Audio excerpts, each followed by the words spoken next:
Tyler Reddick here from 2311 Racing. Victory Lane? Yeah, it's even better with Chumba by my side. Race to ChumbaCasino.com. Let's Chumba. No purchase necessary. VGW Group. Void where prohibited by law. See T&Cs. 21 plus. Sponsored by Chumba Casino. If you work in university maintenance, Grainger considers you an MVP because your playbook ensures your arena is always ready for tip-off. And Grainger is your trusted partner, offering the products you need all in one place, from HVAC and plumbing supplies to lighting and more. And all delivered with plenty of time left on the clock, so your team always gets the win. Call 1-800-GRAINGER, visit Grainger.com, or just stop by. Grainger, for the ones who get it done. He's an old head. Youngins are really starting to get on my damn nerves. He's a purveyor of nonsense.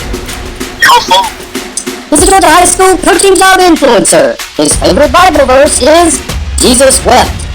He's the man of constant sorrow, Chris Lamb. Yeah.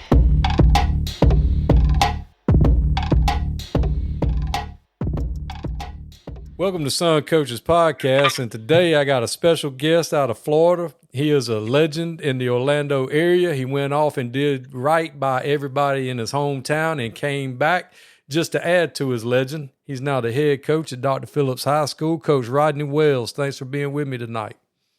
Oh, thanks for having me. It's a pleasure to be here. Coach James Thompson and Coach Dean Fabrizio said I had to have you on. Coach Fabrizio said you the best that ever played for him. Yeah, well, you know, Coach Fabrizio, he had a lot of best. Including down here in Florida, in the multiple spots he was at, and Dr. Phillip in Edgewater, and I don't even know everywhere he was at. And then up in Lee County, he built a powerhouse down there. So I was one of the better players that he had, but I don't know about the best. He had some really good ones. So you played at Dr. Phillip's for Coach Fabrizio. Yeah, I played at Dr. Phillip's. I got Dr. Phillip's at, I believe, 93, graduated in 97. And I'm not sure it was my last 2 years when Coach Fabrizio came, and he was on the defensive side of the ball. And he was young and energetic, and, I was a crazy linebacker. So it was a match made in heaven because I love the game. He loved the game. He loved ball. I love ball. I didn't come from much. So anything that the coaches can give me, I was taking it and I was putting it, on the field. Well, he told me to ask you to get you to tell the story about the time y'all went to U of F on a visit. Do you remember that story? I don't remember much about the story. The only thing I remember, because you always remember the things that are negative, the things that hurt your feelings. You know what I mean? So I just remember myself, and we had Kennard Ellis at the time, and we were really good on defense. I think we were giving up 6 points a game on defense, 6.8 points a game on defense or something. And myself and Kennard Ellis were the leader of the defense. And Coach Jim Collins, he was at Duke, and he went to a few places out of Florida. He was recruiting me. And the only thing the things I really remember is when I walked in, Coach Collins and another coach, maybe the defensive coordinator, like, hey, you Wells? Yeah, I'm Wells. Hey, you're not quite 6'2". So, that's really what I remember. And that's the story, that I really tell my guys since I've been coaching for, 22, 23 years. In high school, they had me at 6'2", I think 205, 210, something like that. I was more like 5'11", 205, 210. And when I went in the building, they noticed it quickly because my boy Kennard Ellis, they had him at 6'4", and he was really like 6'3", 6'2 and a half. So it was a big difference between 5'11" and 6'2". That's really what I remember about Florida, and I remember my phone kind of going silent, after the Florida trip. I don't know what Coach Fabrizio remembers. Well, I know when I had Scipio on here, Bobby Scipio on, I was asking him, and I'll ask you the same thing. How in the world do phenomenal athletes like you guys end up leaving? How does the state of Florida let you leave? Didn't you end up going to Syracuse? I ended up going to Syracuse. You know, I had a good career at Syracuse. I wasn't one of the big stars, you know, like Scipio. He might have been a bigger recruit. And we got other guys. What was the guy that plays for the Ravens quarterback, obviously. What's his name? Not Deshaun Jackson. Whoever the Ravens quarterback is. Guys like that, like those are guys you cannot let leave. You know, I was a mid-tier. I was really good. I was a defensive player of the year in Central Florida. Made a lot of plays. Had to, you know, set the career record for sacks at my school. But I was undersized, you know, to be even an inside to be an outside linebacker. I was definitely undersized. You know, right at 5'11" plus 6 feet. And especially when they had another guy that I played with who was 6'2", 6'3". So them letting me get out, I can see it. You know, I was pissed off at the time.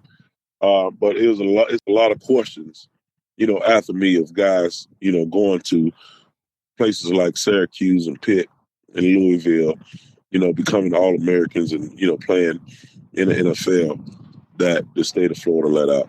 So how was Syracuse? I mean, that's a long way from home for a Central Florida guy. Syracuse, yeah, Syracuse is, it was, so originally I committed to Virginia Tech. And I committed to Virginia Tech because my buddy, who I grew up with in Tangelo Park, who went to Dr. Phillips, he was a star at Dr. Phillips in football, basketball, and track. And we grew up together playing Little League. And he was at Virginia Tech. And he was doing well at Virginia Tech. He went on to play in the NFL. And I went to Virginia Tech first. And then I went to Syracuse, and I ended up committing to Virginia Tech. And the thing that swayed me was my buddy, Ike Charlton. I liked everything about Syracuse better than, you know, Virginia Tech. They had more Florida guys. They had the dome. You know, they're always ranked. Virginia Tech was up and coming as well. They were really good, too. And I was right before they got Michael Vick. I think I was a year, maybe 2 years before Michael Vick. But I had Syracuse, I had Pittsburgh, which I didn't visit. I had Missouri, you know, who else did I had? South Florida, UCF, you know, which at that time there wasn't D1 schools. So at the time I thought, you know, Syracuse was the best fit. And I had a really good time, you know, at Syracuse playing under Paul Pasqualoni. So you did 4 years at Syracuse. Did you ever think about staying on and maybe GAing at Syracuse? Listen, all the guys that I talk to, the young guys is thinking about getting into coaching. I tell them maybe my biggest mistake, and you know, I'm a Christian man, and I believe in the Lord, and I don't think the Lord ever steers me wrong. But if I can say if something I could have did differently, I would have stayed at Syracuse, and I would have been in, you know, GA, because they did ask me. I had, you know, a chance to go to Canadian League. But at the time, you know, they weren't paying a lot of money, and they were telling me about the odds, and they only keep so many guys from the States, and they got to keep so many guys from Canada. So I didn't really like it. I had a baby. You know, another thing, you know, I talked to my boys about, you know, don't have children when you're young. I had a baby when I was 19, you know, so I was a baby, and I got married early. Another thing I tell my guys, you know, that's something you don't want to do, you know, get married in your early 20s. So I was trying to, you know, be responsible, you know, so I didn't, you know, want to think about the arena or the Canadian League, you know. So after Syracuse, you know, that's when I came back to Dr. Phillips and got a job. But if I would have known what I know now, I definitely would have took the GA spot at Syracuse, because shortly after that, it was a guy named Dan Conley. He was a big-time linebacker at Syracuse. He was a GA. He went on to, I want to say, Brown or Cornell, and he had a great coaching career. And then the next guy, And this is probably what drove me out of wanting to be a GA. The next guy was Dan Mullen, who everybody knows. And I just remember, football players, we always last minute. So we'll be in the football lab and the computer lab, which is right down the hall from the coaching lab. And Dan Mullen was a GA. And I just remember, I can remember hearing it, because if you know Paul Pasqualoni and George DeLeon and Ed Ogeron, those are voices you cannot forget. And I just remember those guys yelling at Dan Mullen. I mean, it's 1 o'clock in the morning. Those guys were there at 6 o'clock. It's 12 a.m., 1 o'clock in the morning. We typing, last minute papers. And they're like, God damn it, Dan, we need this, we need that, I need coffee. I'm like, shit. Hey, this ain't, I don't want to do that. Yeah. You know what I mean? But, knowing what I know now, Dan Mullen probably made $56 million coaching. Yeah. I probably would have, ran and got that coffee and got yelled at for a few years by some legends. So you came on home and started your high school career at your home school. Yep. Came home. Another lesson. My life is all about lessons, and I really believe that's why I am where I am, and I've been here for so long, and we've had success because I was born and raised here. I had a struggle, coming up, just like most of my team, most of my boys, that I coach.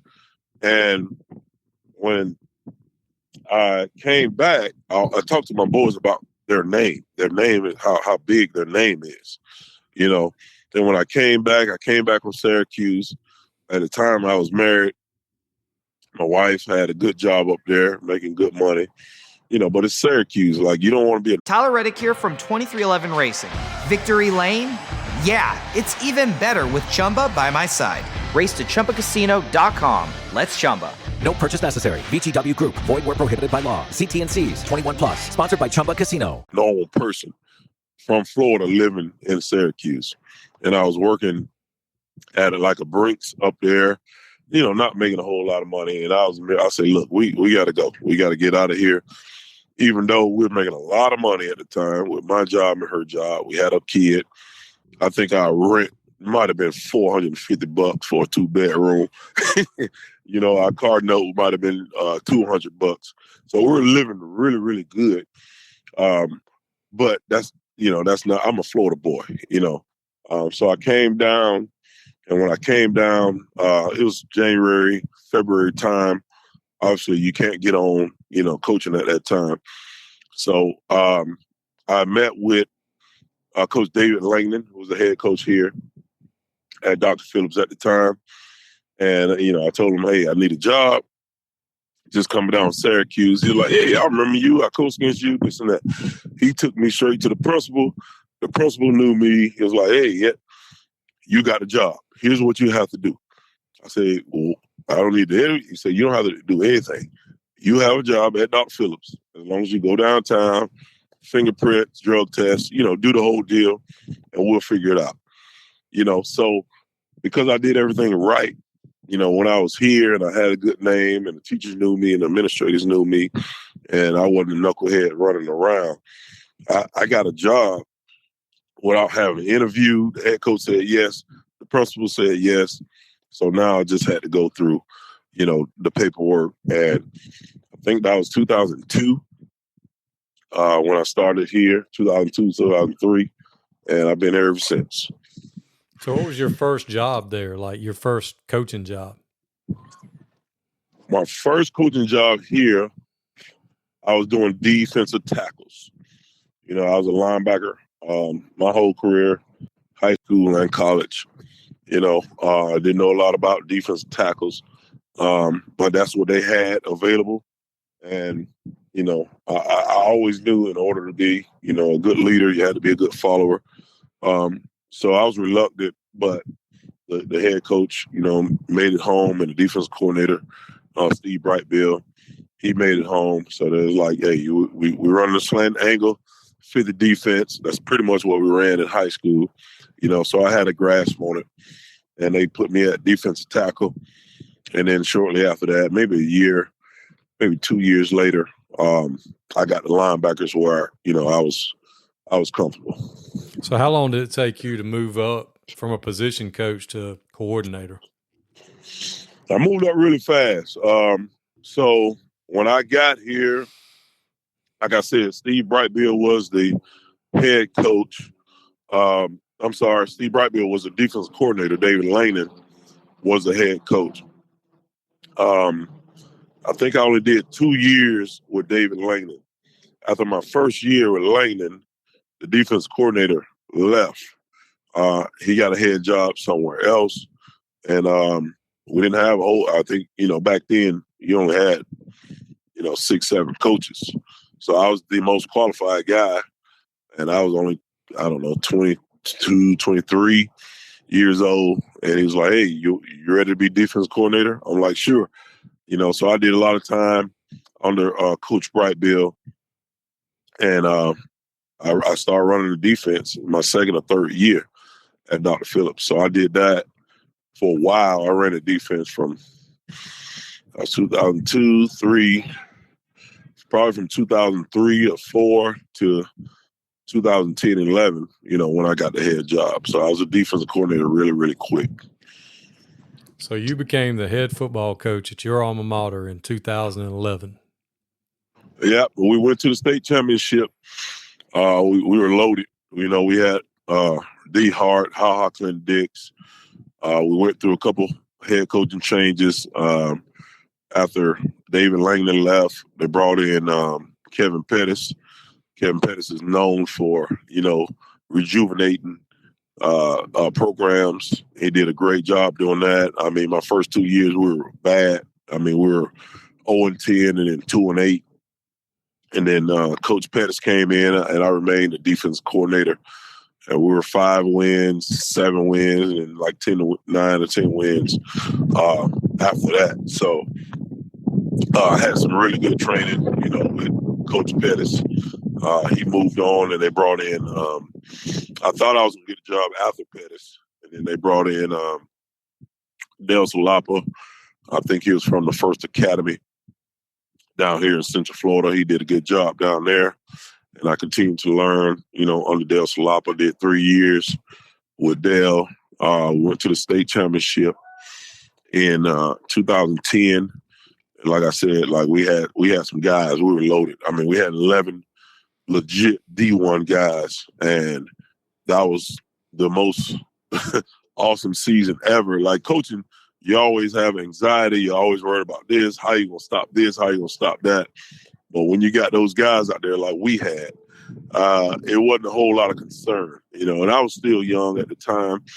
And we literally went 14-0 all the way to the state championship. And we ran them into Miami Central, who had Devontae Freeman, and they were loaded. They were more loaded. So we had about 11 D1. They had about 19, 20 legit D1 and some NFL guys like Devontae Freeman. And probably half of their offensive line went to the lead. Their quarterback, Devontae, the backup running back, a couple of receivers, all major D1. So they had about 19, 20 D1. And we gave them a battle early. And then they just took over. They were just too big and strong and fast. And they started giving the ball to Devontae Freeman. I'll never forget what they call it, the fall game here. The fall came down. It was a close game early, first half. And then they decided, Miami guys are different. They want to go up top and they just want to throw the ball. They want to get the big play. And at the time we had Ha Clinton Dix, Roger Rouse, Quentin Smith. We had, I forgot his first name. We had Luckett. We had another guy, Andre Norris. Like, we had some really good DBs. So, going up top and, that wasn't happening. So they were trying that.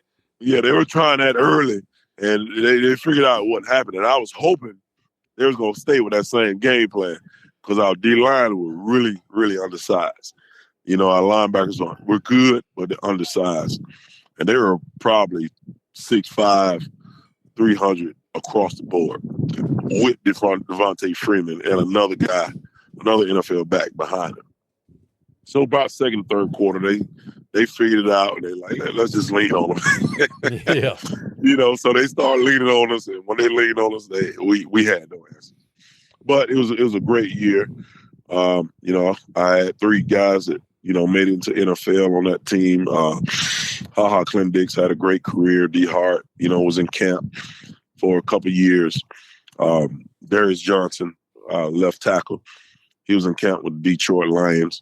So I learned a lot of ball, and we had a lot of fun that year. Well, then you take over, and y'all played for it again, didn't you? I take over, and we're rolling. We're really good. I think my first 3 years, I think we're 9-1, 10-0, 10-0, 10-0, something like that. Like we're really, really good. But our schedule wasn't great, So, we were rolling through the regular season, and we would always get to the second, third round and, and stall out after that. So what I did, I got pissed off. I'm a competitor. I'm a linebacker. I literally went down the paper, went through the newspaper, and I who are the top teams in the state? I'm going to go get me some smoke. I called everybody. I'm like, I want to play regular season. I called everybody. So we beefed up the schedule. 2013, we had another great year, 13-0. And then we lost to Apopka. We beat Apopka in the regular season, 35-14. And then we had some key injuries. That's when we had Marcel Harris. Marcel got hurt. We had Meeks as a quarterback. He went to Iowa State, and he got hurt. My middle linebacker got hurt, and this was all during the regular season. That was one of the best teams, I think we ever had, other than that 2010 team with D Hart and those guys. And the injury bug really got us, and we lost in I don't know if it was semifinals or the third round. We lost to Apopka. And then, like I said, I beefed up the schedule, and we started taking some tough losses in the regular season.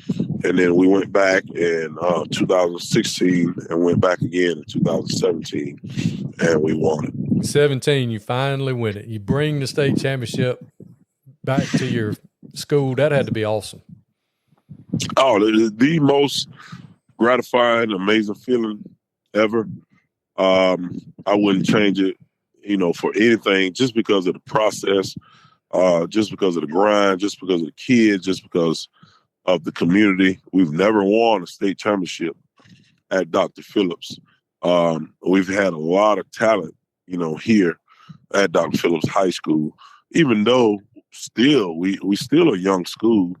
We were here, I think Dr. Phillip's started in 1988, so compared to some of the schools around here that's been around for 100 years, we still only 35 years. What's up, fools? Main event Jay Uso here from the WWE. When it's just me between matches, it's day one-ish. And that means it's Chumba time. With hundreds of casino-style games and new titles arriving weekly, there's always something fresh to try at Chumba Casino. The daily boosts make it even more fun. And have me about to get them all during my downtime. Ready for a fun way to chill out and enjoy a few minutes for yourself? Let's Chumba.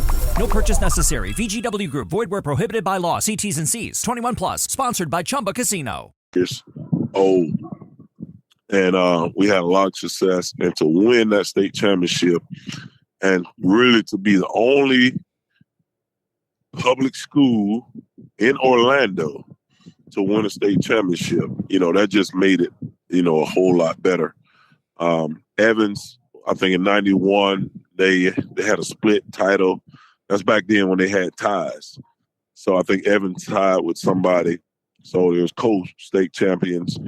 Apopka had won, I think in 2001, and maybe another year. Apopka had won, but Apopka is not, Orange County, Orlando area. So I think another team, Bishop Moore might have won the same year we won, but to be the only public school in Orange County to win it at that time, and still the only team in Orange County public schools to win it. It was big, and to be, my school and alma mater, have a lot of coaches that played for Dr. Phillips, coaching for Dr. Phillips. It was big, and we packed out the Camping World Stadium. Back then, it was the Citrus Bowl stadium, and we packed it out. Both times it was freezing cold. And 2016, we came up short. In 2017, we got right back, and we won it. I can't imagine how awesome that must have felt. I mean, you talk about hometown kid going off and coming back and making good, and you're the head coach for the only state championship team in school history. I mean, that's like a storybook. You could have just, I mean, they ain't never gonna fire you. I mean, you stay there forever. I couldn't have wrote, literally, a better story. And again, I mean, everything I do. I mean, I know you ain't done. I know you ain't satisfied. No. You could have dropped the mic then and been like, "All right, I'm done." Definitely could have dropped the mic. It's a lot of backstories. And I told my grandma that I was going to get my degree, and I wasn't satisfied with the degree. I got my degree from Syracuse, first one in my family history, to get a college degree. And my grandma passed, my mom passed. I really never really knew my dad, but he passed. So I wanted to, just again, being a competitor, I wanted to one up. And so I went and got my master's degree in education leadership. Around the time, right after we got the state championship, that's when I finished my master's at Stetson. So I'm qualified to, since 2011. But again, like you said, ball, there's nothing like football. There's nothing like the process and nothing like the grind. There's nothing like right now we start spring practice on Monday. There's nothing like it, and nothing packs a stadium, like the game, of football. We get great crowds, 3, 4, 5, 6,000 people, in the stands, sure. In my hometown. So there's nothing like that. Well, I'm sure that you've had other people come knocking, trying to pull you out of Dr. Phillips. Yeah. I've had some opportunities to make a lot of money, a lot more money, sometimes doubling my salary. Dean Fabrizio was one. He was one of my first calls when he got up there to Lee County up in Georgia. It was like, hey, man, you come up here and make a lot of money, almost $100,000, and you be in the weight room, with me, and you just be the defensive coordinator or, coach linebackers, and it'll be a good time. But I'm born and raised here in Central Florida. My wife is born and raised here in Central Florida. My wife is a professor of law down at FAMU Law School. We have 2 beautiful daughters. A whole nother story. I call her my mom, Miss Lola, and Mr. Bowl, who's my dad. They're not my biological dad, but I was homeless in high school. I lost my mom passed away in 9th grade, and my grandma was sick, so we lost our house. I didn't have anywhere to go. So one of my buddies, one of my teammates, who I play AAU basketball with and played football with, Kevin McCall, they were my really, really close buddies. So Kevin was a year older than me, and he went up to Atlanta, Georgia to go to college. And, God's timing is great, because when he went to go to college, that's the year I pretty much became homeless. And I didn't have anywhere to go. My sister had a baby, so she moved out, and she had a 1-bedroom apartment with her baby, her boyfriend, and herself. She was like, "Look, you can come with us." And it was a whole other county. It was like Osceola County or Kissimmee, somewhere over there. And she was like, "You have to leave Dr. Phillips, and you can come stay with us. You just sleep on the couch. So I was telling my buddy, Calvin, about it. And he told his mom. So I was like, hey, what you think? I only got one more year of school. And instantly, she was almost pissed off that I was scared to ask. She was like, get your shit and get over here right now. You know what I mean? So since then, they became my parents, not biological, but they became my parents. So me and my wife had we have two beautiful girls, 7 and 4. And Lola, who I call my mom, and then her mom is here. Me and my wife do a lot, so for us to pick up and, we wouldn't have that family structure. We wouldn't have that support anywhere else. So I had a chance to go up to Rhode Island. Coach DeLeon, one of his kids, had a job. I had a linebacker job at Rhode Island University. Turned that down. My buddy in Texas, Charles Burton, he was the head coach. Same thing, over $100,000 down. Go down to Texas. Coach Fabrizio and a couple other buddies in Georgia. So at the end of the day, quality of life was the biggest thing.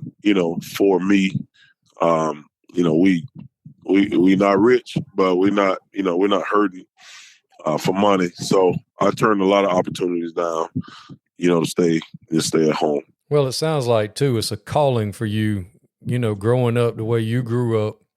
You probably understand those kids at Dr. Phillip's better than the average person. You lived it. You played it. You know what them kids go through. Absolutely. And that's what the high school coaches don't get credit for. Whatever they pay us anywhere, really, not just Orange County in Florida, but whatever they pay us, like we literally lose money. Because, they tell us you can't take kids home. You can't do this. You can't do that. Like my coaches took me home. My coaches fed me. I was a guy after the game, I didn't have a ride home. My coaches, took me home, took me to Wendy's, got me some food, dropped me off. So that's the things that, we do. And that's the things that's more gratifying than, making a few extra bucks and having absolutely a little bigger house. It's things like that really doesn't matter. It's called reciprocity. They did it for me. And like you said, it's a calling. That's why I'm here.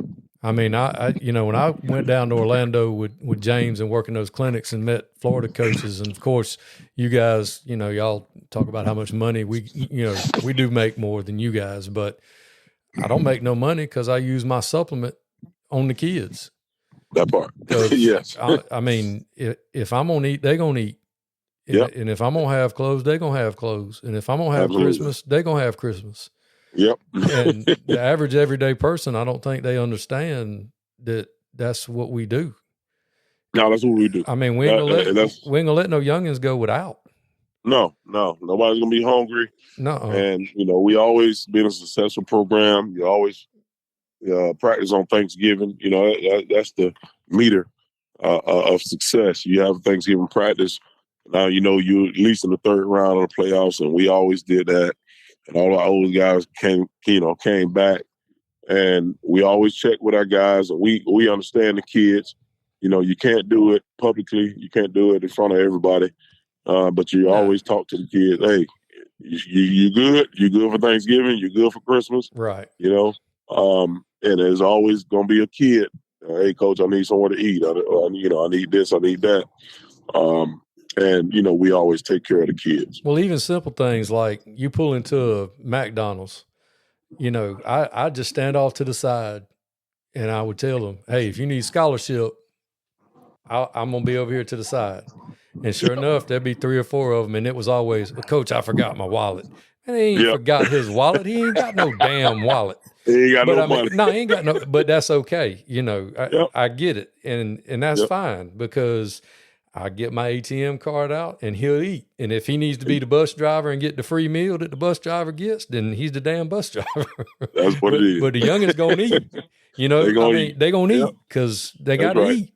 And that's just, to me, that's more important than, and plus that's another way for us to love on them, Yep, absolutely. And they appreciate that more than, they'll remember that more than, any championship or anything else. And that's just, to me, I appreciate people like you, coaches like you that get it. And, well, you've been doing it long enough. Some of these younger coaches, that's something we got to pass on to them to get them to understand that is more important.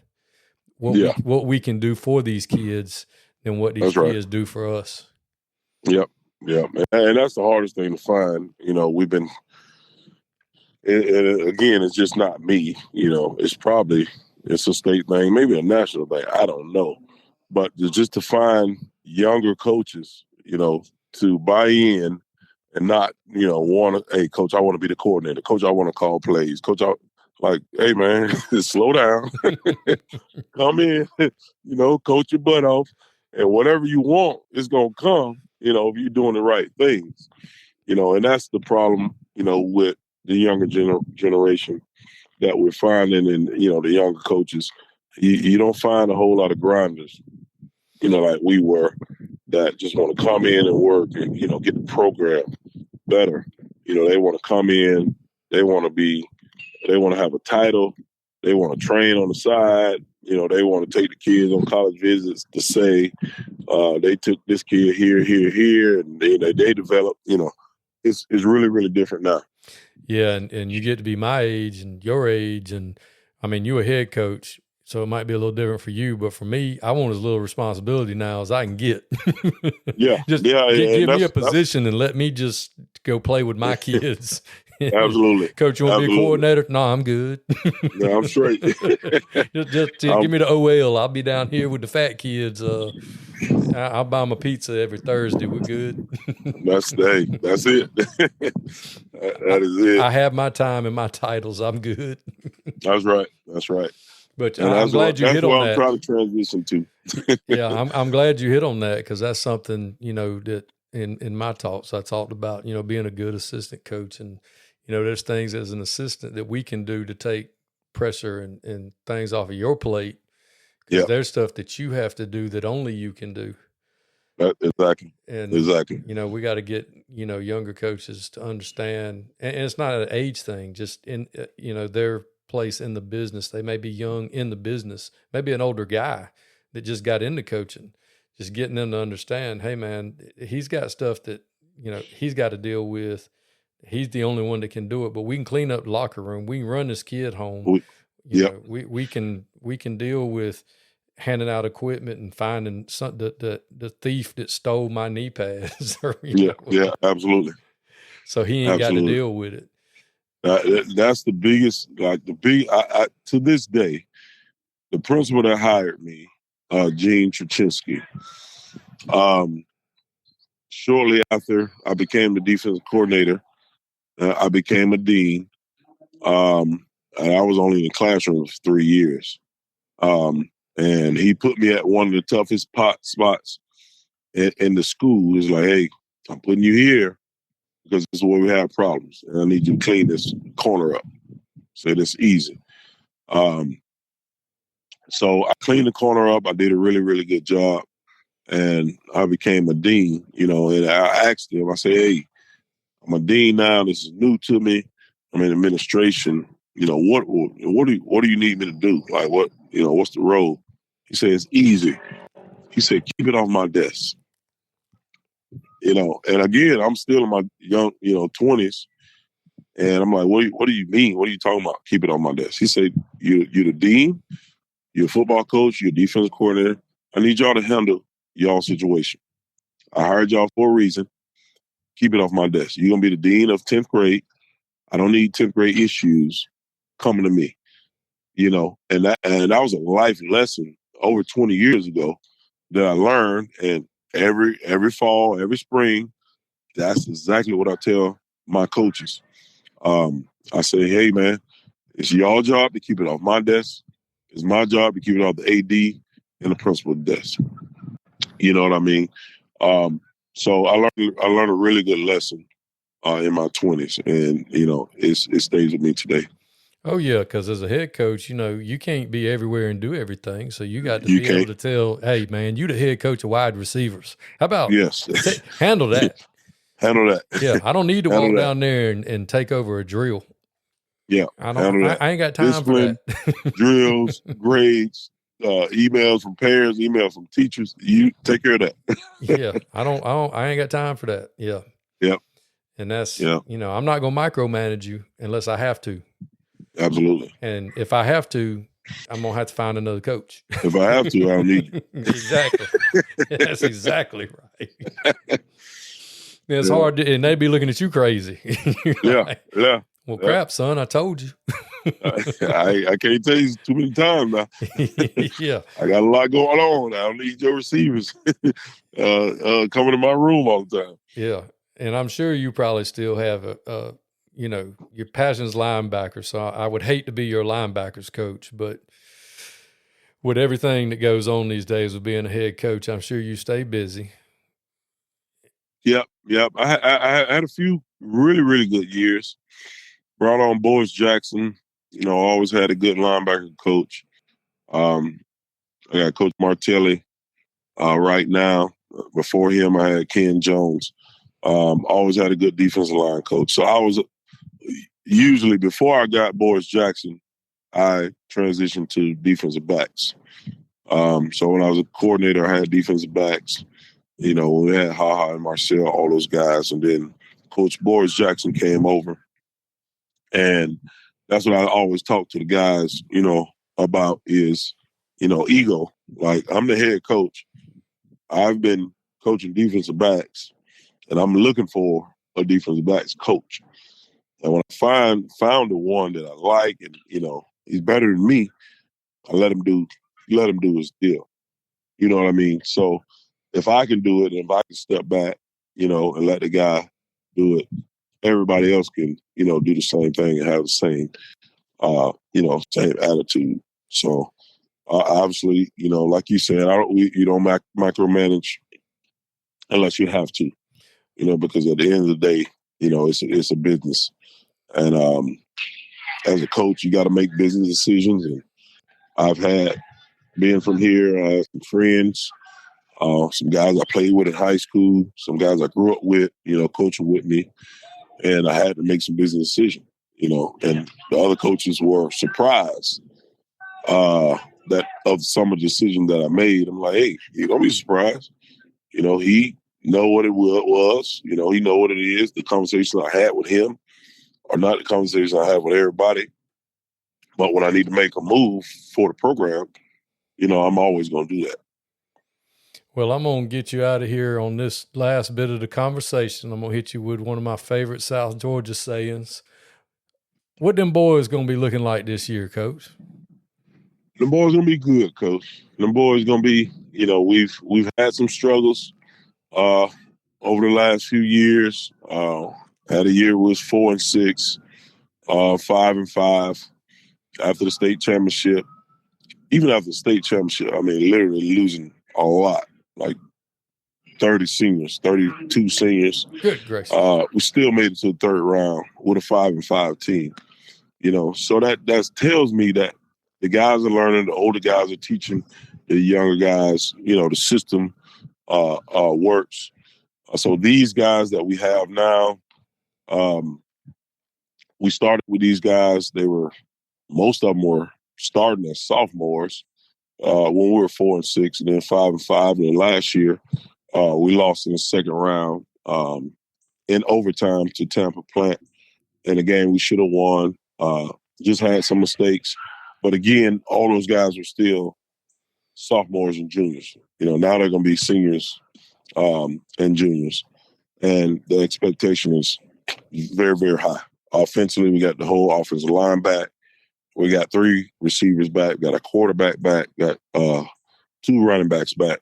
Defensively, we lost a lot, but we don't ever worry about defense here at Dr. Phillips, because we always find a way to get it right.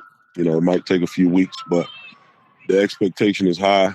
And obviously, football, it's all about, quarterback play and discipline and, turnover ratio, and all the fundamental things. But I think we can make a run. I thought we could have made a run last year because Plant went on to beat the number 1 seed to make it to the Final Four and lost a close one in the Final Four.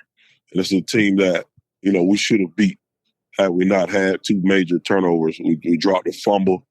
The quarterback wasn't ready. He's calling the signals. Center snaps the ball. Fumble, they get the ball back, in the red area. And then we dropped the punt. One of our punt guys, we had 2 guys back. He runs it to the other guy. They drop it. Plant gets the ball back. So that's 14 points that literally we give them. We literally give them. And we go into overtime in an away game. So that it hurt. It's bad, but it tells you a lot about, the young team that you have. Right. That if they can go to a hostile environment, in Tampa, or you're not going to get anything, you're not going to get any calls. You got to win the game decisively. And we got most of those guys back. We're really excited, about this group. Well, that's awesome, Coach. I hope that I'll see you at the Nike Clinic in Orlando next year. And I hope that you'll be telling me about your second state championship at Dr. Phillip's when I see you. I hope so. I hope we sizing them up. Well, Coach, I sure do appreciate you being on with me. And if there's anything in the world I can ever do for you, just reach out to me. I'll be glad to. I appreciate you, Coach. Well, thanks for being on with us. I appreciate you. Thank you. Thank you. Yeah. Hello, it is Ryan, and we could all use an extra bright spot in our day, couldn't we? Just to make up for things like sitting in traffic, doing the dishes, counting your steps, all the mundane stuff. That is why I'm such a big fan of Chumba Casino. Chumba Casino has all your favorite social casino-style games that you can play for free anytime, anywhere with daily bonuses. So sign up now at ChumbaCasino.com. That's ChumbaCasino.com. No purchase necessary. VGW Group. Void where prohibited by law. 21 plus. Terms and conditions apply. When you manage procurement for multiple facilities, every order matters. But when it's for a hospital system, they matter even more. Grainger gets it and knows there's no time for managing multiple suppliers and no room for shipping delays. That's why Grainger offers millions of products in fast, dependable delivery, so you can keep your facility stocked, safe, and running smoothly. Call 1-800-GRAINGER, click Grainger.com, or just stop by. Grainger, for the ones who get it done.